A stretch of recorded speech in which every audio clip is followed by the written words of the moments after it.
What's going on, Purple People podcast fans? To this show, my name is Kyle Smith.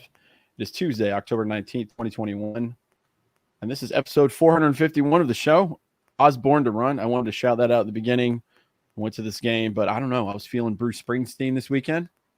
That's my favorite Bruce Springsteen song, so that was fitting and a very easy title right off the top. And we have the full crew here today. Adam Carlson's here. What's up, sir? I'm not sure. I mean, I just woke up from a nice little nap, but it was a decent nap. I lost my fantasy football games. I won my bet on the Vikings game, which was nice. But, you know, when the Vikings win, it's usually always a good week. I was so rooting for you. I actually brought your bet up during the game to my brother. I was like, I don't know if Jefferson's going to cover this. And then he caught that nice, that was an amazing catch for some of the struggles he had. It's good. Kyle West is here too. What's up, man? How are you? I'm going to make a bold statement. I don't really like Bruce Springsteen. That's fair. Yeah, it's not bold. I do like that new song that he did with Brandon Flowers of the Killers, though. Haven't heard it. That was a good one. I like that Adam likes it. We actually like a song, and it makes me feel better. We usually have conflicting music tastes. That's really cool. You just expect me to like some strange music. I don't know. I post up some songs I like. I think we bonded over Will Hogue or something like that. That is random. I would not expect out of all my library that you would like him, but he's one of my favorites, man. We could talk music all day, but maybe later. Clifford Tang is the first one in the chat. Nice sack by James, Adam Carlson, Lynch Sunday. I tell you, it's that red-haired power. That's what it is. So funny thing, Clifford, we were just talking about this before the show. I actually talked to his family at the concession stand.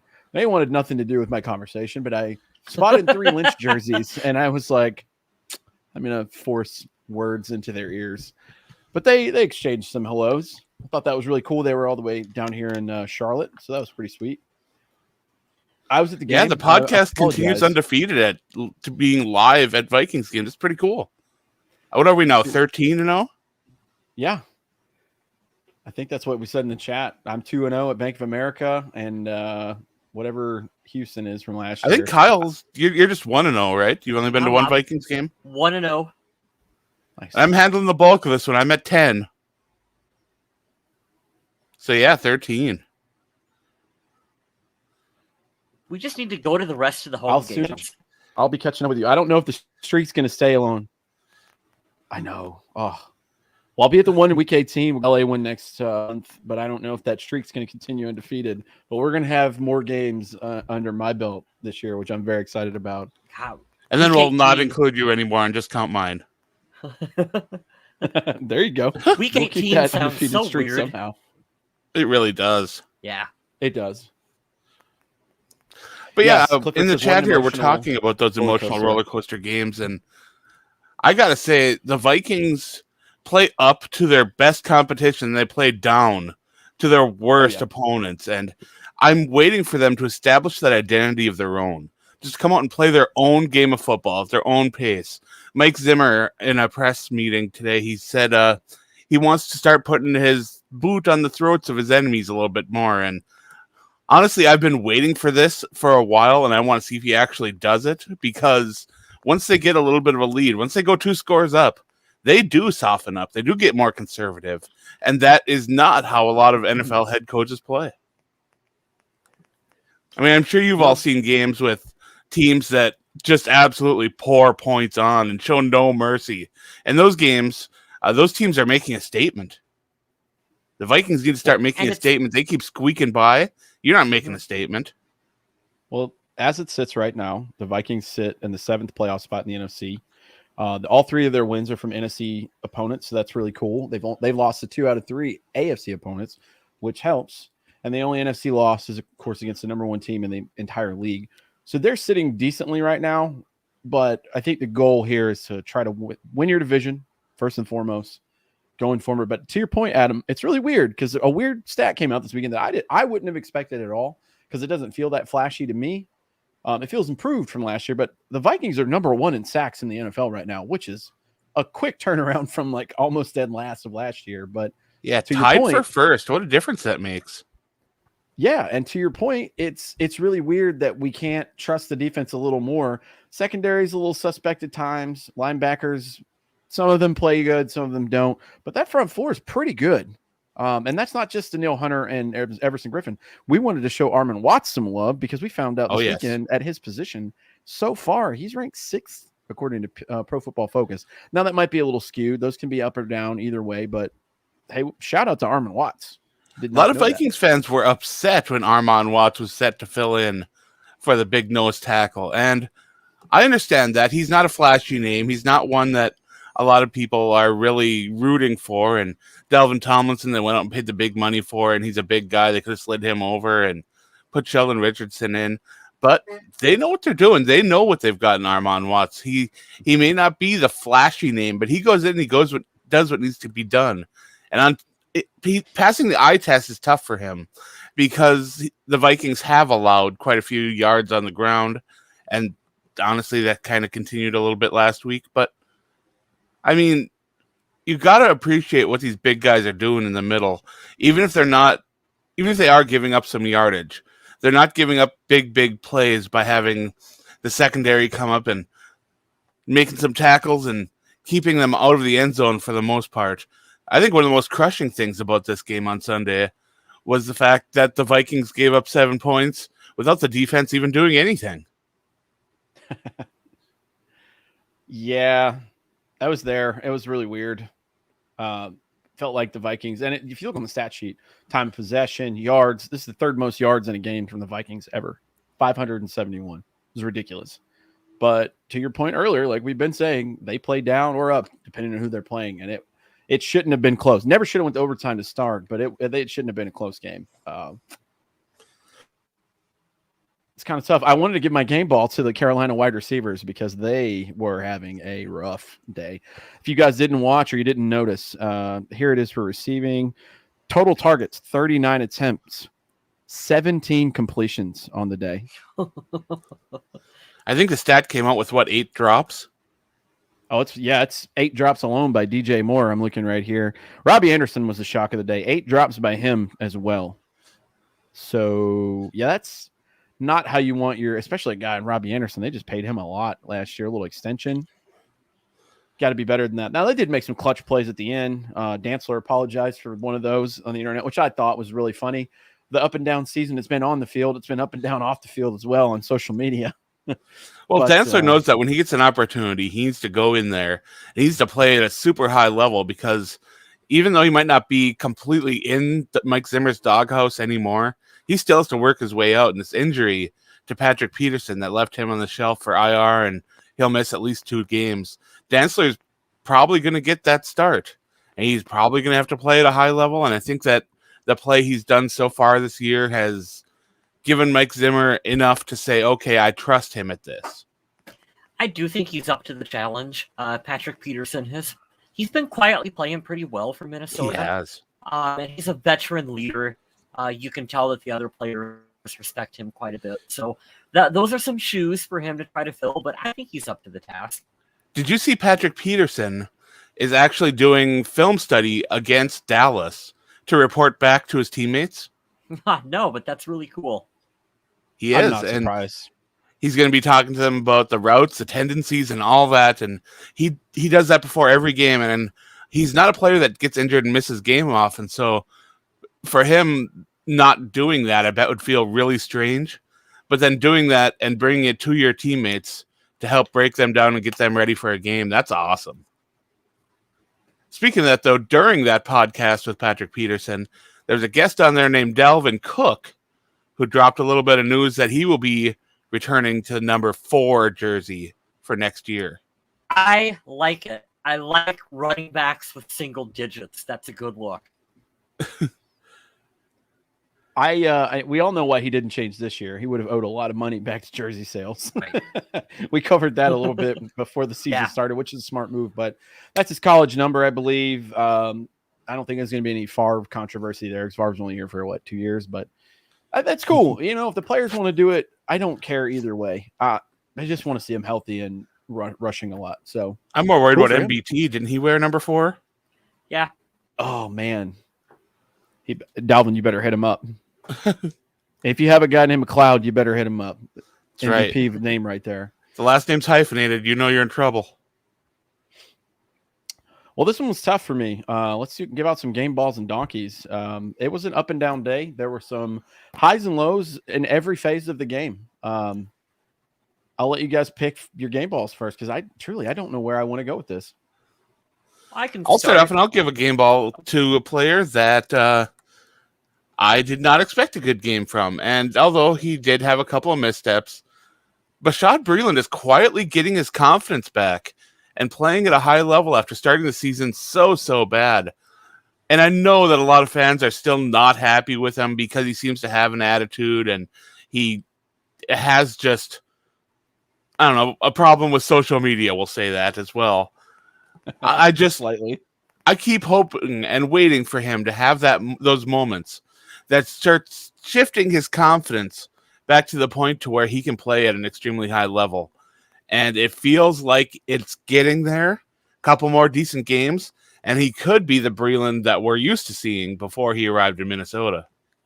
I'm going to piggyback real quick before you jump in, Kyle. Bashaud Breeland, we shared this in our chat, but I want to say it on the show for listeners later or the live listeners now. Weeks 1 through 3, 30.4 PFF grade, 116th out of 116th. He was the worst corner in the first 3 weeks.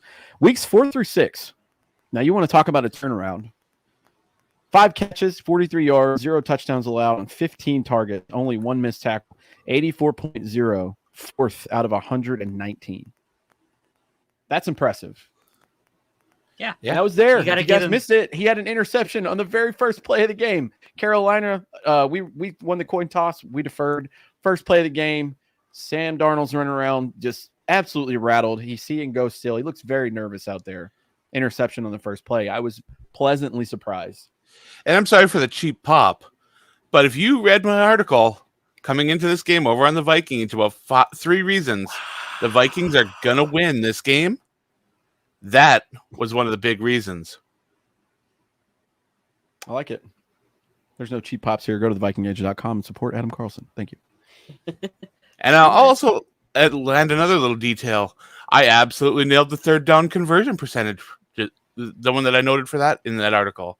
So, yeah, I'm keeping my streak going with just putting out great information, even if that one guy on Twitter responded with, I could have seen this article in a tweet. Well, you could do that. We could put the link in there for you to click on it. But I know that he either read it or didn't read it and shared it by commenting on it. So I thanked him for reading it and commenting, and I apologized to him. I said, hey, I'm sorry the article wasn't for you, but there's some good stats in there. You can brag on yourself, Adam. You can flex. You can knock that dirt. Oh, I just did. I humble brag. I don't brag. We enjoy it. Jump in here before Kyle gives us out. Tyler Cousinhouse says, I am sick of Zimmer being conservative. He needs to go.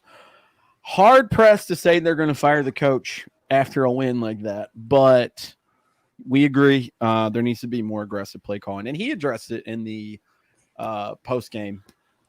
They also said they were going to come out and do a scripted drive to start the game off, and whatever they scripted for that first drive in the first half, they should have changed the script on that because that was ugly.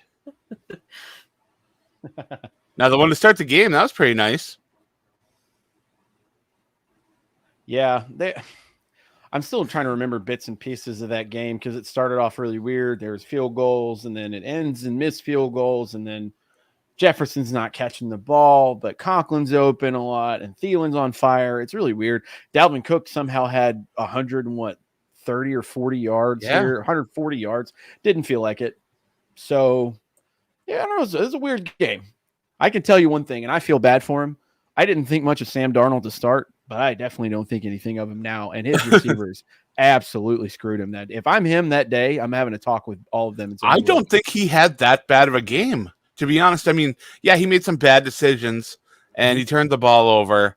But for the most part, he was getting no help. None. Christian McCaffrey being out was terrible for him in the first place. Mm-hmm. Then when you add in what his receivers were doing, man, that was a tough day for him. Even if he was throwing the ball on target like he did on several occasions, it was getting dropped right to the ground. He was on target as well, like you were mentioning. I watched him throw to the numbers very well, and these receivers, some of them would have gotten blasted. I think a couple of them wouldn't have been completed because they were going to be met very quick and very hard. Oh, yes. But I mean, that's kind of your job when it comes down to it. You know who's been real good about catching the ball over the middle lately? Who's that? Who I think Mr. West is going to pick to give his game ball to, KJ Osborn. I'm actually not going with KJ Osborn for mine. Oh, I think that's the obvious pick. Sometimes the obvious choice is obvious for a reason. See, I thought Justin Jefferson was going to be the obvious choice, so I went with your number 2. To be honest, in that situation, I was not a fan of KJ Osborn throwing the helmet. You didn't like him recreating the miracle? Didn't like that. But did you see the grab by Conklin on that helmet? Yep. No, I missed that. What happened? He catches everything. I missed that. What happened with Conklin? When Osborn scored that touchdown and threw the helmet right away, Conklin went over and he caught it before it hit the ground. Pretty cool. Yeah, that's pretty awesome. No, for my game ball, I'm going with Christian Darrisaw. All right. Who I thought he stepped in. He played a good game for the Vikings. This is what we were taught. I don't think he allowed a quarterback sack, even though Kirk Cousins was not sacked at all in that game. Nope. No times.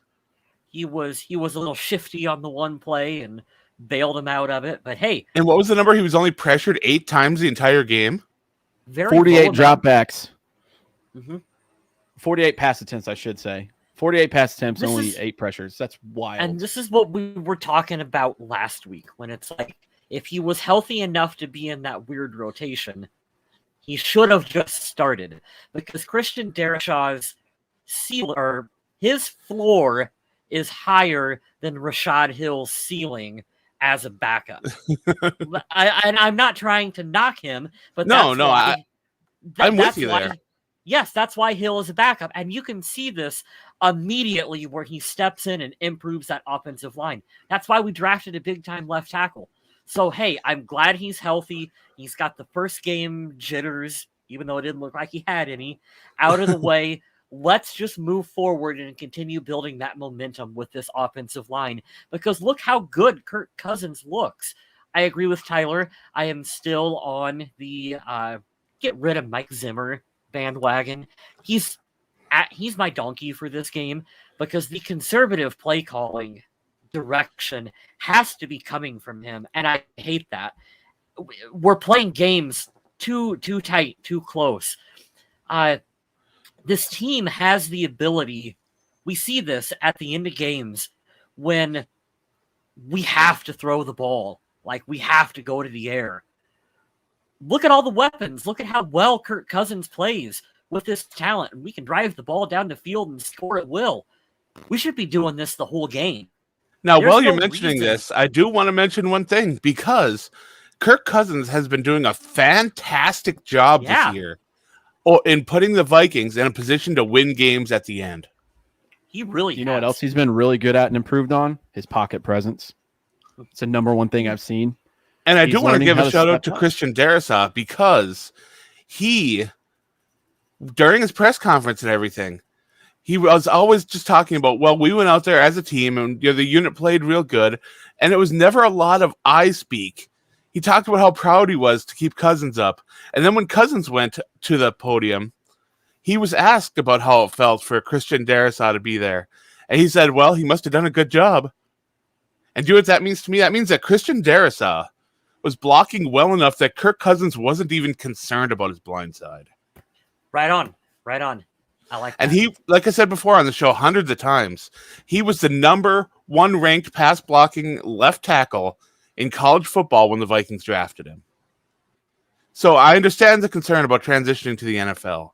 But like Mr. West said, the ceiling is extremely high for Darrisaw, considering what he was able to do in college. And this first game starting for Minnesota should have fans really excited about finally having that blindside protector that can be with this team for hopefully a decade. This looks like what we wanted out of Matt Khalil. This is exactly what we said about Matt Khalil his rookie year. Yeah. Except Matt Khalil ended up really just busting out his knees. Now, there's not much he can do if a player gets injured and his health goes, and hopefully he wouldn't be like Matt Khalil and seek alternative medicine instead of going to the hospital and getting procedures done. But Matt Khalil had a fairly poor overall attitude. But he does make some pretty good pizzas, I heard. Yeah, biology's pretty good. Jonathan says that we have tons of talent on the team. Conservative leadership is always why we're so close. Has there ever been a blowout game under Zimmer? Cannot recall. Yes, I have to be a smart ass, Jonathan. The Cincinnati game 4 years ago, Teddy got in. And had he not thrown an interception, that would have been a shutout. But I see the point. I disagree with everyone who wants to fire Zimmer right at this moment. I don't know how you fire a coach after a win. And let's be real. Oh, you don't. We're going into the bye week. I'll put it out here now before I give my game ball away. I think the Vikings are going to go 1-3 over the next 4 games because their opponents are just way better than them. I think they could squeak out a win with the Ravens or the Chargers. I don't know about the Packers. I like the fact that the Packers and the Cowboys are going to be in Minnesota. That gives. I think Minnesota should beat the pants off the 49ers. Well, I don't know when that is. I know it's not in the next 4 games, but maybe. Isn't that the 4th game? I know it's Dallas. I thought it was Baltimore, LA, and then the Packers maybe. Oh, maybe the 5th is the 49ers. It's close in there. I may be wrong. I don't want to quote myself and be wrong. I have it right here. It's Cowboys, Ravens, Chargers, Packers, 49ers. Okay. Because, I like the Vikings against the 49ers. I like that one. Yeah, and if you'd have said that a year ago, I would have been like, there's no way. But that team seems very shaky, very weird. But I see what you mean. I want them to ride the train out with Zimmer because here's my theory on that, just to go on a little tangent. We've heard many times that Spielman and Zimmer are kind of attached at the hip all through social media and the hints out there. Don't do it in the middle of the season. You're not going to fire the GM right now anyways. Just ride it out. Make it be ugly if it's going to be ugly enough for you to get rid of them and figure it out in the offseason. The team's got talent. You're right. I think the team needs to even out and need not to be on both sides of the spectrum every single week. Right. But now, like Mr. West, I am pretty close to giving Zimmer my donkey because I have this weird thing in me that always tells me that going for 2-point conversions early in a game is a mistake. And the Vikings did it twice. Yep. And you know what's weird? I'm not going to give my donkey to the kicker. I was at that game. The wind sucked in that game. You couldn't really, I don't know if you could tell on TV, but it was windy. And I was in the lower section of the stadium. So Mike Zimmer once again came out and supported the kicker. And as I've said before, we haven't seen Mike Zimmer supporting his kickers or really anyone on special teams since he arrived in Minnesota. And he doesn't even really use their names when talking about them. So that's something. I haven't given my game ball yet, and it feels like 10 years since we did that. I'm going to give him mine. I really want to give it to Kirk because there's a cool picture out there of Adam Thielen right in the middle, that overtime drive. Kirk could have went for the conservative, wide-open Adam Thielen, but he went for the kill. So shout out Kirk. Shout out to KJ Osborn because I named the episode after you. But I'm giving my game ball to Adam Thielen. After having a snooze fest game against the Lions, he was cooking yesterday. I really like that he's back to 100-yard games, and that touchdown that he caught was absurd. Just absurd. I don't know how that fit in that window. I don't know how he had the space to reel that in. He fell down, and he still got up enough to catch it. It was wild. To turn it back around so we can do donkeys. Justin Jefferson, that corner that was playing against him 2 days ago, dude, you got to catch those, man. He fumbled too early in the game. Yeah. Not a good game for Jefferson. Now, I never thought that I'd give that kid a donkey. He didn't have a terrible game. I'll give him that. But he had a lot of drops, which is unusual.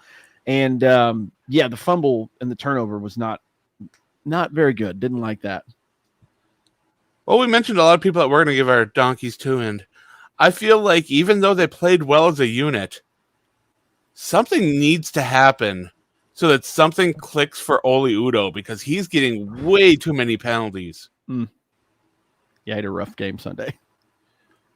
I understand that he didn't allow a sack, and he was part of a running, blocking unit that had a 100-yard rusher, but there were opportunities the Vikings had to put even more points on the board, and they were moved back too many times because of penalties. And those kind of situations just don't help a team whatsoever. I look at the Vikings as much as I like the offensive line right now, it's just I look at the line and I feel like we've got left tackle and right tackle sorted out. I still think everything inwards is up in the air for next year's draft. Like even center. Like if we're looking at, hey, there's a big time center that fell to us. I'm for it. I'm all for it. For the first time this season, Wyatt Davis was active, so that might be a good sign for him going forward. Yeah. Correct. Yeah, we'll see what Wyatt Davis does. Not too sure yet. I don't think he could do much worse than Oli Udoh's done the last couple games, which is really weird because he had a very good start to the season. But, he had a pretty bad game. Waiting to see there. Udoh's solid in run blocking, but that pass blocking gets to him sometimes, especially when he goes against a really dynamic player at nose. 98% packed there at Bank of America Stadium. And I saw a lot of purple in there. I'm sorry. I had a really good time at this game. Vikings fans travel extremely well, no matter where they play. I don't know if it's that the purple pops out in the audience just so much that it looks like there's a ton of them, or if Vikings fans actually buy tickets and hit the road to play, or if Vikings fans are all over the U.S. and just love going to games. But purple is always well represented at every stadium where Minnesota plays. It's because we're all looking for reasons to leave the Midwest. That is awful. Wes, who's your donkey going to? I kind of already ran it a little bit. It's Mike Zimmer's. Yeah, he already said Zimmer. Overall. Oh, I forgot about that. I'm sorry. Yeah. And I'll use this minute to clarify for a little bit. I don't want or think the right decision would be to fire him in the middle of the season. That is like the wheels would have fallen off the wagon, worst case scenario kind of thing. I think that after this year, ownership, Spielman, should evaluate whether or not that is a valid option moving forward. Because I really do wonder what this team would look like with an offensive-minded head coach, because doomsday scenario here, to get into it for that, is will the conservative play calling lead to a guy like KJ Osborn going, man, I can go to the Kansas City Chiefs, I can go to the Baltimore Ravens and factor in to be a big part of their offense? Will it lead to like one of our backup running backs like Madison saying, hey, get the fuck out of here and go play for another team? Like, are we going to see an eventual exodus of talent if they don't sort that out? And well, we're seeing that at running back right now because Right. Kenny Nwangu's coming back, and the Vikings already have some pretty solid running backs on the roster. Mhm. I expect him to take over as kick returner because I believe that is why the Vikings drafted him in the first place, to put him on kick returns and then work him into running back. So this is probably Amir Abdullah going on notice. Yeah, I think they let him go. So And they released Amir Abdullah When? today. You must have Well, been what having the your heck? nap. Yeah. I got to see the last of an era in That'll keep me from Carolina there. napping. Yeah, I was kind of shocked there. I was like, I just saw this guy taking kickoffs. That's wild. I want to go and echo something. So much for I pulled Amir Abdullah's on notice statement there. Jeez. We just assumed that you knew because you had the scoop on everything. You're the insider. So I just want Adam to throw it Schefter out of the there. Purple People podcast. Adam Schefter doesn't sleep, though. No, he doesn't. He's probably got 7 phones true. too. I just want to throw it out there just for reference. Not that I'm going to say I told you so, because my patience is wearing thin for the same old song and dance for this coaching staff. Mike Zimmer's record is you got to include the playoffs too, because those count. 69, nice, and 52. Yeah. If he loses every game for the rest of the season, he's still above 500 in his career as Viking head coach. And I know Fisher. we're not taking wins back from 2015. Those don't count now. They don't mean shit. But he wins more than he loses, and it's by a decent margin. But what have you done for me lately, league? I feel like the seat gets warmer even after this win. Twitter still hates him right now. So you have to go on a 2019 4-5 game run, and You got the Ravens. The Cowboys are red hot right now. The Chargers they're going to be tough. And then the Packers Dak's are always banged up, tough. though. I was just going to say, if he wants his seat to cool down, they've got 2 weeks to prepare for the Cowboys coming to home. Put your foot on their throat, like you said. If the Vikings get hammered by the Cowboys with Andy Dalton, Cowboys with Dak Prescott, it's not going to be pretty. It's going to be tough. Well, That's a tough team. Can you make a statement? Like I said, I've been waiting for Minnesota to make that statement game, come out and play their own game. We got the bye week now, and we got Darisaw a little earlier than I thought we would. I thought we'd have to wait till after the bye week. Yeah. But it's a good point. This is the time. They said they're going to be doing some self-scouting during this bye week. So Good.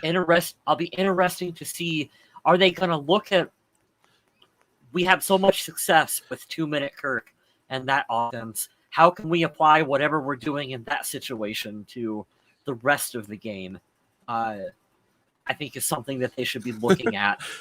I hope you're not bummed about having a newborn, because that's amazing. Great job, man. I understand being bummed about not going to the game, though. Hey, you know what? The dads in the chat, we got you, man. We understand.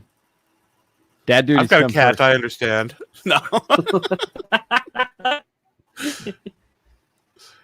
So just to recap on this game, I'm not going to do the usual stats as we do. Vikings went to overtime. They won 38-24.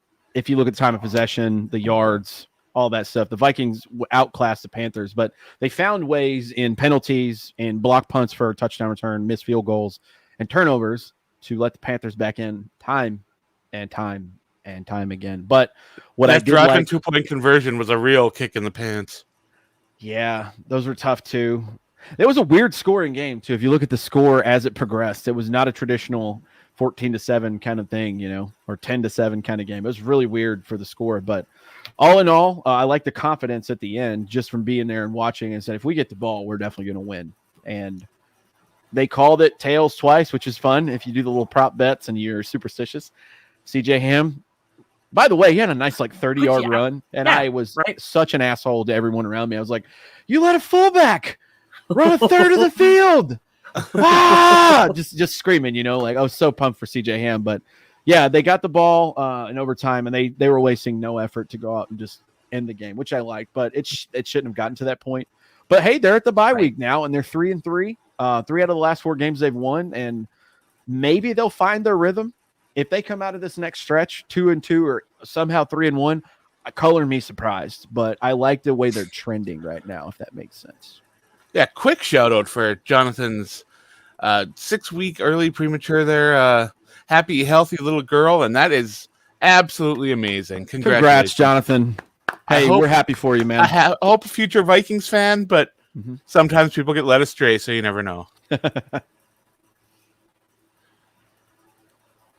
Yeah, this was a fun game to be at. I'll tell you, the energy was there from the tailgate and on. I sat with local friends of mine. They're longtime friends for the hits and me up there. But a lot of purple, and yeah, it was really crazy. But I got to give a shout out. I have to look at the name of the kid that covered Justin Jefferson, but that corner, I believe he was a rookie. Also, AJ Bouye is a Panther. I didn't know that he was still playing, but he covered Adam Thielen a lot. But the corner that covered Justin Jefferson is a stud. Jeremy Chin, that safety they have, what a freaking baller that kid is. They came into this game the number 1 pass defense in the NFL. Mm-hmm. Yeah, that's not anymore. And you would not know that by looking at those numbers. It's Dalvin Cook, man. He does that.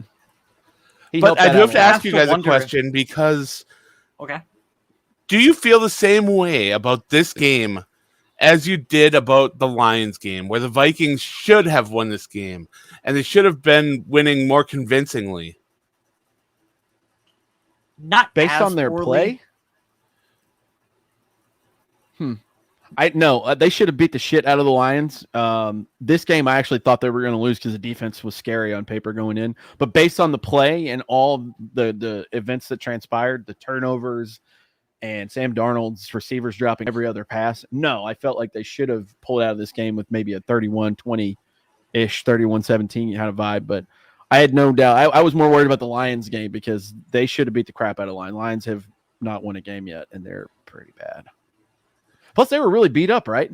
They were really beat up for that game. They had like 5 or 6 starters out.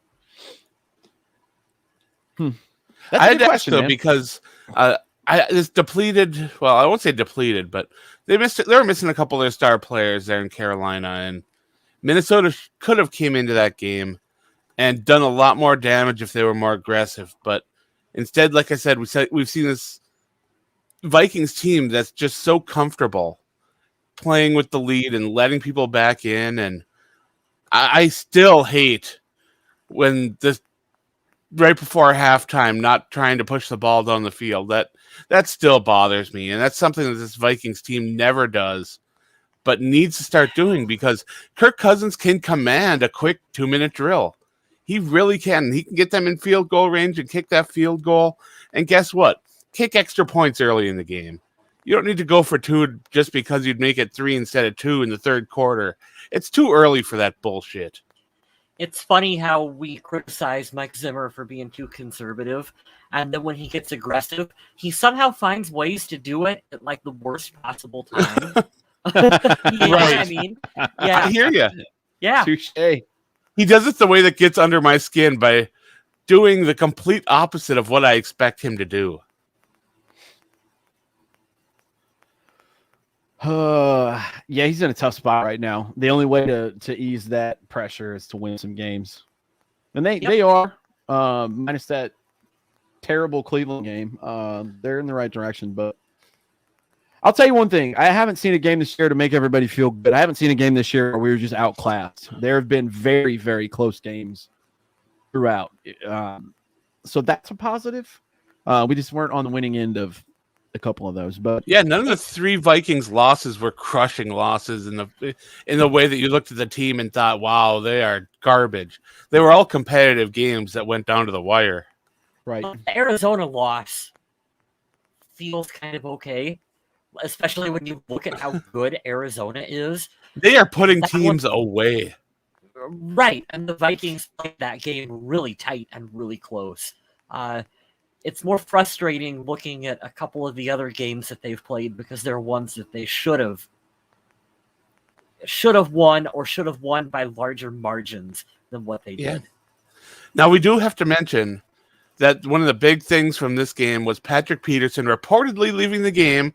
Vikings media reporting that it was a leg cramp. And then the next day, boom, he's on IR. It's a hell of a leg cramp. Hamstring. It's just a tweak, guys. It's just a tweak.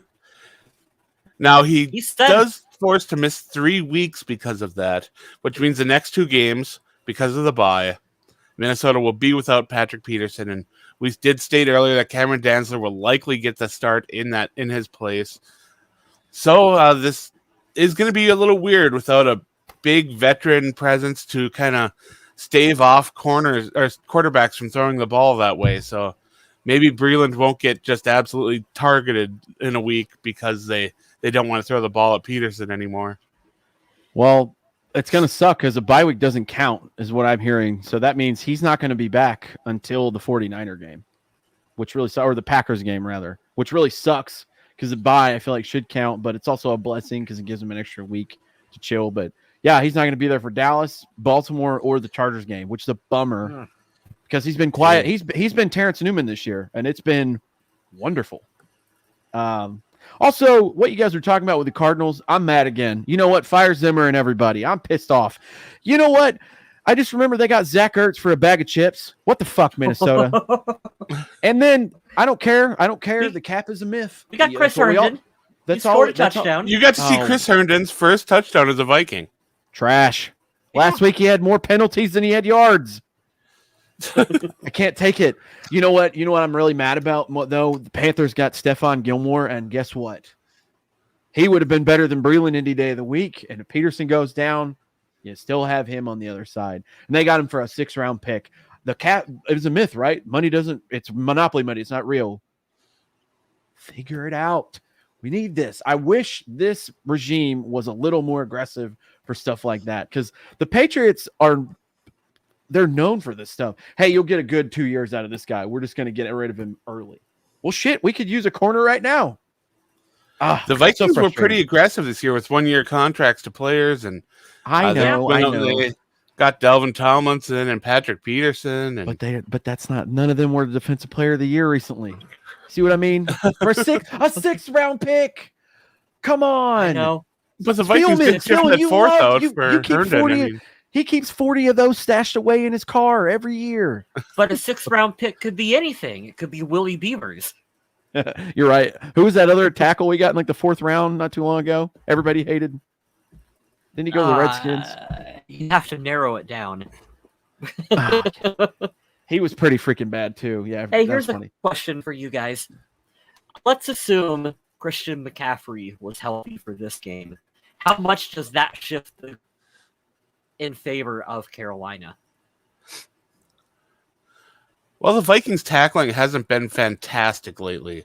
They've been letting a lot of plays through, and a lot of tackles were made by the safeties and corners after they've broken that first line. And when you've got a player with the speed and agility of Christian McCaffrey, that can make a world of difference. So I think that there's a major reason this game shifted momentum when Dalvin Cook was active and Christian McCaffrey was declared out. We were 2.5 point favorites going into the game. I think that would have been an even line or even a 1 point favor in the Panthers if he had played. Yeah, then it shifted to what, 7.5? Did it? I think it went from 2.5 to 7.5. Oh, I didn't see it that far away. I know the morning of when we were tailgating, I was talking to one of my friends and he's like, what's the spread? And it was like, it's 2.5 in Minnesota because McCaffrey's out and Shaq Thompson, their linebacker, was out. But I think if McCaffrey's there, it's at a minimum an even game, money line ways. I would think so, yeah. He's a dynamic player. I feel bad for that guy too. I had to explain it. I wouldn't say explain it. My dad's not stupid about football. I just say it's like, oh, he's never healthy. I'm like, dude, it's a contact sport. Like that's the worst position to play. Like, and as Vikings fans, we know all about that because Dalvin Cook is never a sure thing to be on the field in an upcoming week. Never a full season, but that's the risk you go with when you have a dynamic back like those. Those guys are very similar too. So Panthers that week of rest is going to be nice for Cook though. Let him heal up completely. His team's it is a little banged up and a little bit of rest off, a little bit of reward for back-to-back wins. You know what was really good about that, Adam? You just made me realize. You know who's not on IR and gets another week of rest? Michael Pierce. That's true. You might be able to see him back for the Dallas game. What a world of difference that'll make. And not Mike Zimmer. The GM said that they expect Michael Pierce to be back. Nice. Yeah, Rick Spielman during the bye week addresses the media every year, and this year Courtney Cronin gave that little nugget over there, along with I believe it's Eric Smith is his name from Vikings media. Not sure. You know who's going to go off against the Dallas Cowboys? Everson Griffin. He is going to be the Everson revenge game. I'm serious. That he is the kind of player who's like, "What's my motivation? Oh, I'm going to prove to these guys that they messed up." He's also the kind of player that says Kirk is ass. Well, that's true. That did happen. That was a thing. And we got to talk about that for a second because do you know what? Kirk Cousins is a big man for not seeming to take that personally whatsoever. Yes. I don't think it bothered him one bit. I think he understood the dynamic and everything that happened with Everson because he's been his teammate since he got here. Also, just to be on the complete douche side of things, Kirk Cousins is probably like, yeah, I didn't get traded to the Cowboys or the Lions and beg for my job back. So you know what else helps? Kirk can look at his bank statement and see all that's kind of what I was alluding to. Yeah. All those zeros at how much the end of it. How much is your game check? Yeah. Oh, yeah. After he pulls up to his mailbox in his van. It's fucking minivan. You remember in 96 questions, they said, like, who would you want to be on the team if you were anybody else? Everybody was like, Sam Bradford, because he's got the bag. That's the best answer ever. And they know. Yeah. What's up, Lee? I put your comment up. I didn't read it. We were too busy jabbering on, but it's nice to see you in the chat again, sir. Thanks for joining us. Well, we covered a lot of stuff already. The Panthers win. The win against the Panthers. Bye week is here. Patrick Peterson's on IR. They elevated a tackle. They got rid of Amir Abdullah.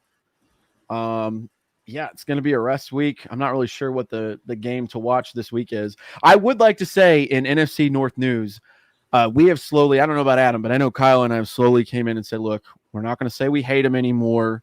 He's still the mortal enemy of the Vikings. But I got to tell you, Aaron Rodgers talking shit to the Bears was one of the funniest things I've ever heard in my entire life. And I'm here for it. Good for you, dude. Some lady flipped him double birds when he went for a run and scored a rushing touchdown. And he said, I own you. I still own you. And that was the most savage thing I've ever heard on live TV that they couldn't bleep out. It was so good. If you guys missed that, go on Twitter and look it up because it was. I like Aaron. Bears Rodgers. Fans are so salty too. It's kind of amazing to watch. Part of me feels bad for them because it's accurate. You can do all you want as far as, the Packers always losing the NFC title game, but you got to get last there, time the Bears were there. And when Rodgers beat them to win a Super Bowl, Jay Cutler goes out and they go to the Super Bowl, Remember when their quarterback had 1 yard hilarious. passing? Oh, man. I'm still not sure on Fields. He looks like he's an up and down player, and I haven't seen a ton of consistency out of him. And I say that knowing that the Vikings have Mond, and I don't know anything about Mond. So, I mean, dude, after what I heard from that scout, I don't know, man. Did you go back and kind of watch him and kind of see everything he was talking about? He's very stiff. He's very rigid. He seems like, I don't want to say he plays scared because I don't know that. I'm not a scout or a coach or anything, but he's very stiff. He looks kind of like a robot, whereas, you got guys like Herbert and Jackson and Mahomes. And I know I'm taking up the big top 5 named guys right now, but everything's smooth and everything is, I'm not worried about what you're going to do. I'm looking for what I do best because I'm better than you. So get out of my way kind of attitude. A lot of people are on that whole, I'm ready. I wonder if Kellen Mond's going to play any games this season. You better hope he doesn't. I'm just going to tell you that right now because you are immediately going to be like, oh my God, I miss Kirk Cousins. I never thought I'd say that. Unless the Vikings have a locked first round bye by the end of the season, and that last game doesn't matter, I don't think you're going to see anyone other than Kirk Cousins at quarterback. And I'm hoping that's they better not. I'm going to that game, and I don't want to watch Sean Mannion for a whole game. They better not. I'm going to be really pissed if I go there and that's it. Refund. Charge back. I'll still have fun. Oh, yeah. So we don't have a game to talk about next week for the Vikings. There's a pretty good slate of games on there. But if you are a member of our Purple People Podcast Survival League, then you should pay attention to what games are coming up because you got to make your pick. We still have quite a few people who haven't had a single mistake yet. I am part of the group that has 1 mistake, and there are also several who have made 2. Now, the last couple weeks have been very good for Vikings fans on the Survival League because guess what? I don't think we had anybody guess wrong in the last 2 weeks. Really? I just made my pick this week today because I remembered it was coming up. But yeah, Did you pick the Dolphins? Who did I pick? It was not the Dolphins. It's whoever's playing the Texans. I was like, who has a selection box around them and who's playing the Texans? That's what I look for. I believe I also picked whoever's playing the Texans. I don't remember who it is, but I think it's a good team. What's crazy too is I was in Nashville before here, and I did not expect to wake up and see that the Titans beat the Buffalo Bills last night. My nephew came over, and every time I have him over to watch a football game, it's either just an insanely close game or something really freaking weird happens. And I expected Buffalo to just own this game, but Derrick Henry, man. What a man-child that guy is. It's a defensive absolutely ridiculous. Back. It's wild. But yeah, I will give away that I picked the Arizona Cardinals to beat the Houston Texans. So I'm guessing that's going to be a popular choice this week on the Survival League, unless you have picked Arizona, and then you are left for some of the other choices like Tampa Bay over Chicago or something like that. I'm picking Jacksonville Jaguars every single game. Well, at least you won't have to make a lot of picks that far into the season because you'll be eliminated. Well, don't be like Mr. Smith and bet against the Jacksonville Jaguars because then you'll get a strike. Oh, no, they just got their first win. Did I miss that one? Yeah, I'm talking about last year. The first game of the season. Adam, don't live in the past, all right? If we're going to do something, let's make fun of me for this year, for week two, and not picking a team. I can't believe I forgot. I have a strike against me for not making a pick. It's so annoying. That guy? I am that guy. It happens. It happens to the best of us. Sometimes you miss the button to confirm your pick on the app and you accidentally close it out. No, I just completely forgot. Just not a good target, you know. Just blame it on. I feel sorry for anybody you date because not quite poking in the right spot there on the phone. I would say that's accurate. I'm not even going to go there. I'm not even going to make that comment. That'll be on the internet forever, and I'll regret it at some point. Twice, it's okay. Nothing for you. I do want to thank everyone who tuned in and listened because we absolutely love those that can join us in the chat live. But we also really love anyone who goes over and shares the podcast, comments on it, likes it, leaves a review over on iTunes or whatever they have, Apple Podcasts. I don't know. I don't even go over there. I know we're linked there, though. But if for some reason you want to watch the whole catalog of Purple People podcasts, which, again, I do not recommend. We are all over on YouTube. You can give us a watch. I want you to watch every one of them, and I want you to like every episode because numbers. Do not watch that early first episode because it is brutal. It's me reading off a paper. Yeah, go back and us talking about Christian Ponder. Yeah, it's ugly era where we're like, well, I think he's going to take a next step. Yeah, all he needs to do is he needs things to click. Ooh. Hey, we all said something terrible at one point. Ugh. Like my Brady Quinn over Adrian Peterson that I always bring up whenever I talk about my mistakes. I wanted that. And I was mad. I'll tell you guys my dirty secret. This will be on the internet forever, too. This is the most embarrassing take I've ever had as a Vikings fan. I thought Joe Webb was the answer. He was exciting. I really liked He won Joe that Webb. Tuesday night game in Philly, and I was like, bruh, we have the new Donovan McNabb. Let's go. And then they take his strengths, which is his mobility, and say, no, we're not going to do that. Nah. I defended him for a good month or so, and do I regret that? But they wanted him to play a different position. In case you don't have YouTube and you don't have Facebook, you can even watch us over on Twitch because this streams to my Twitch account, MN Viking Zombie, which is pretty cool. We also do horror movie reviews over there, Mr. Smith and I. And our next horror movie review is going to be Halloween Kills. And we are going to have a guest host on that episode. And it's going to be Mr. West. You're going to see all three of us, but it's going to be completely different. It's going to be fun. I'm excited to talk about that movie. I just watched it last night. Oh, I will also be talking about that movie. Will be talking about the movie. I am with you, Kyle Smith, says Jonathan. I did the same for Webb. Thanks, dude. Thank you for not letting me be alone. That's what a real friend does. They tell you when they did something stupid, too, like frost the tip of their hair or have those huge Jinko jeans and a wallet chain. We all did something we regret now. Oh, yeah. But you can check out my work over on the Vikings age. I always put my stuff over there. This week, sadly, we will not be having an article about why the Vikings will win because they have the bye week. And it's hard to win a game that doesn't exist. Guarantee you they don't lose this week. Boom. Someone could get in trouble with the law, and we could find a way to lose. That's Jesus always Christ. possible. You're right. You're so right.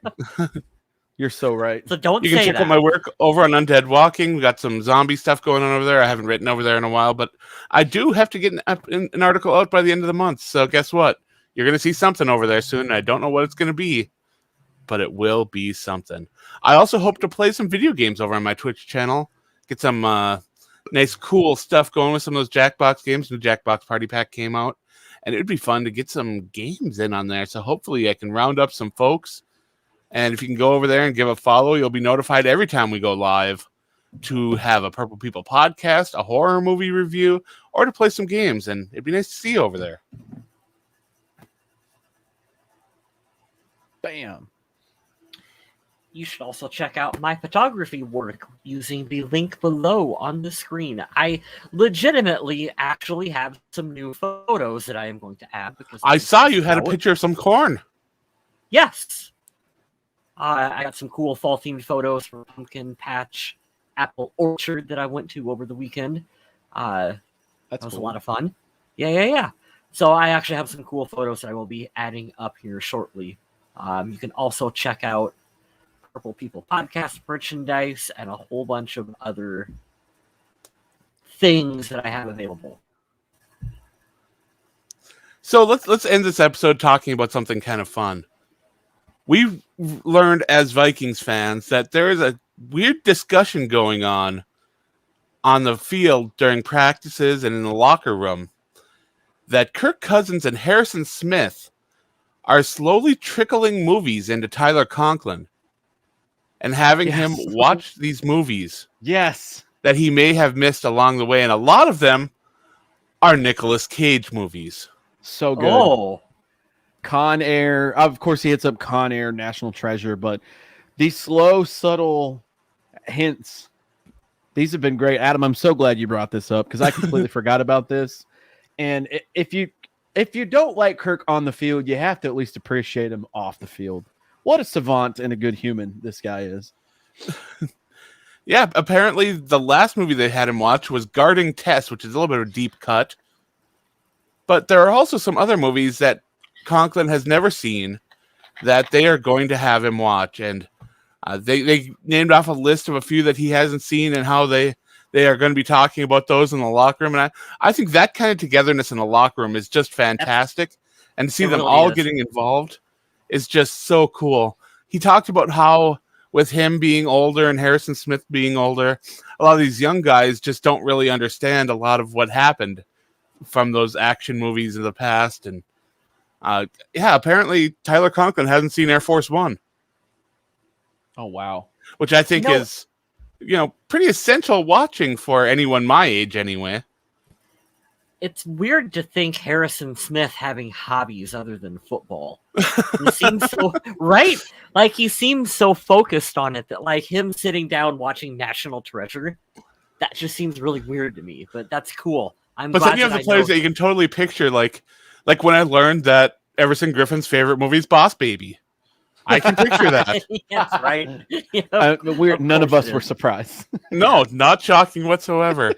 But yeah, when they had that nice little reveal about that whole Guarding Tess stuff when Cousins was mic'd up, that was a lot of fun. Tyler Conklin, if you're out there and you'd like to get some horror movie suggestions, you should go to twitch.tv/MNVikingZombie because there are some horror movie reviews on there that you might like. I don't even know if it's into horror. So that might be fun. Doesn't matter. We got plenty to choose from. That's why I think like the 98 questions with B-Rob are so much fun because they got to keep it going with Chris Boyd. You actually learn about your players. I really don't understand the point of the media sessions because they're not interesting.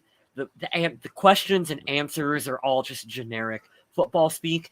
I would rather learn more about our players. Like, hey, Harrison Smith likes Nicolas Cage movies. Oh, that's more fun than anything you're ever going to get from a press conference from him. I love the ones they've done recently with Chris Boyd because they just clown on him. He's a fucking clown. CJ Ham. I love CJ Ham. Big fan of his. Yeah. Always a fan to hear. And I like what the social media team did at practices too, where they would put a riddle up and they'd have these guys try to guess because it's so funny the stuff that they think is the right answer and it's not. But it's cool to see a collective effort there. But I think they have an underrated PR team. They don't think they have the best one in the league, but they have a very good one. I'm still on the Chargers have the best PR team in the NFL. The Chargers? They don't miss a beat. But let's end with Viking Jerome's question there. No, you don't. You missed it, Viking Jerome. I was at that game. We were talking about it earlier. It was very windy. It was very, very windy there.